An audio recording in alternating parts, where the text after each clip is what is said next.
today is Vietnamese Teacher Day, so happy our teachers. And the weather outside is really awesome.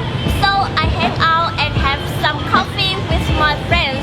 Also, I would like to introduce to all of you a series of IELTS books that I am learning for my IELTS examination in near future. About this book, which consists of 5 topics and 4 skills in English. After a short time using these books, I find it's really useful and effective. Ước mơ của mình đó là trở thành một giảng viên tiếng Anh, và để thực hiện ước mơ đó thì mình đã đặt mục tiêu cho mình đó là đạt 8.0 trong kỳ thi IELTS sắp tới.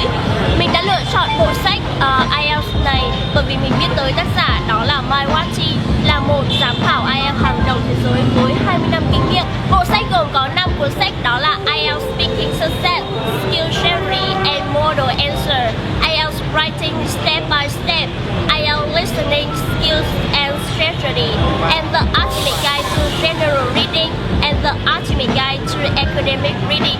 Về kỹ năng nói của mình thì mình cảm thấy hơi tạm ổn một chút xíu, còn đặc biệt là kỹ năng viết thì mình rất là yếu về kỹ năng này. Nhờ cuốn sách này mà mình có thể biết được cách viết các bài luận, bài báo cáo bằng tiếng Anh.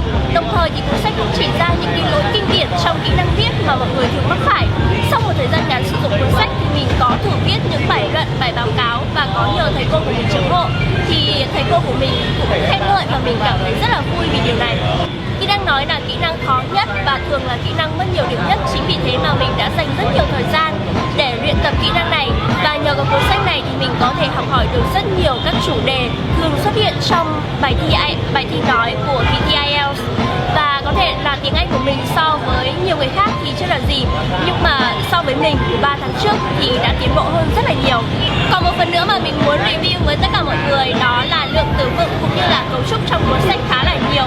Chính vì thế mà mình không bị rối giữa biển tài liệu, và mình tin rằng với lượng từ vựng và cấu trúc đó đã giúp mình có kiến thức rất là chắc và ổn.